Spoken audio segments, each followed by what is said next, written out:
దేవుని నామమున స్తోత్రములండి. ఈనాటి ధ్యానాంశము కనాన్‌లో కరువున్నది, ఐగుప్తులో ధాన్యమున్నది. 6వ భాగము.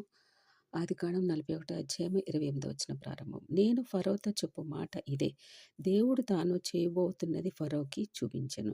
ఇదిగో ఐగుప్తు దేశమంతటను బహు సమృద్ధిగా పంట పండు 7 సంవత్సరములు వచ్చుచున్నవి, మరియు కరువు గల 7 సంవత్సరములు వాటి తర్వాత వచ్చును. అప్పుడు ఐగుప్తు దేశమందు ఆ పంట సమృద్ధి యావత్తును మరువబడును.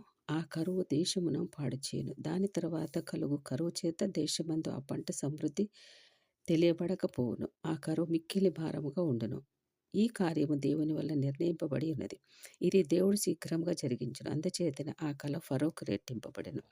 కాబట్టి ఫరో వివేక జ్ఞానములు గల ఒక మనిషిని చూచుకొని ఐగుప్తు దేశము మీద అతనిని నియమింపవలెను.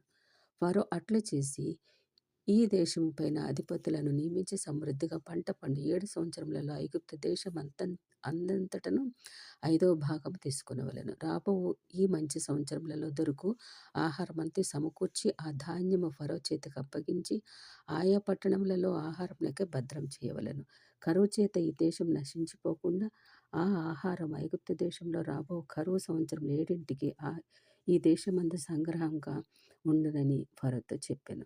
ఆ మాట ఫరో దృష్టికి అతని సమస్త సేవకుల దృష్టికి యుక్తమైనను కనుక అతడు తన సేవకులను చూచి ఇతని వల్లే దేవుని ఆత్మగల మనుషుని కనుగొనగలమా అని అనెను. మరియు ఫరో, దేవుడు ఇదంతే నీకు తెలియపరచును కనుక నీ వలె వివేక జ్ఞానంలో గలవారెవరు లేరు.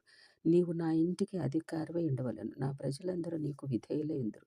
సింహాసన విషయంలో మాత్రమే నేను నీకంటే పైవాడునుగా ఉందునని యోసేపుతో చెప్పాను. మరియు ఫరో చూడుము, ఐగుప్తు దేశం అంతటి మీద నిన్ను నియమించి ఉన్నానని యోసేపుతో చెప్పాను. మరియు ఫరో తన చేతినున్న తన ఉంగరంని తీసి యోసేపు చేతినకు పెట్టి సన్నపు నారబట్టలు అతనికి తొడిగించి అతని మెడకు గొలుసు వేసి తన 2వ రథం మీద అతన్ని ఎక్కించాను. అప్పుడు వందనము చేయడని అతని ముందర జనులు కేకలు వేసిరి. అట్లు ఐగుప్తు దేశం అంతటి మీద అతనిని నియమించెను. మరియు ఫరో యోసేపుతో, ఫరోని నేనే, అయినను నీ సెలవు లేక ఐగుప్తు దేశం అంతటను ఏ మనుషుడు తన చేతినైనను కాలినైనను ఎత్తకూడదని చెప్పాను. మరియు ఫరో యోసేపునకు జప్నత్న అని పేరు పెట్టి అతనికి ఓను యొక్క యాజకుడైన పోతిఫరు కుమార్తెకు ఆసీనతనిచ్చి పెండ్లి చేశాను. యోసేపు బయలుదేరి ఐగుప్తు దేశం అందంతటను సంచరించును. యోసేపు ఐగుప్తు రాజైన ఫరో ఎదుట నిలిచినప్పుడు 30 సంవత్సరములు గలవాడై ఉండెను. అప్పుడు యోసేపు ఫరో ఎదుట నుండి వెళ్ళి ఐగుప్తు దేశం అంతటా సంచారము చేశాను. యోసేపులను అమ్ముకొనకండి, నిన్ను కాపాడగలిగే వాడిని నీవు కాపాడుకోగలగాలి.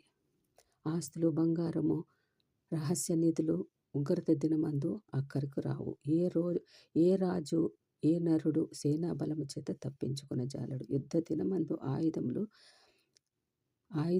ఆయుధ సైన్యము రక్షణ, కానీ రక్షణ యెహోవా ఆధీనం నందు ఉన్నది.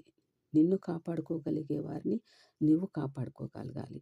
ఎగిరిపోతున్న నోటి విలువ యోసేపునకు ఇవ్వవా? భవిష్యత్తులో వారిని కాపాడేది, పోషించేది యోసేపు లాంటి వారు మాత్రమే. కాబట్టి యోసేపులను రక్షించుకుందాము, కాపాడుకుందాము. అటువంటి వారిని దేవుడు అందరినీ కూడా ఇంకా రక్షించునుగాక. ఆమేన్.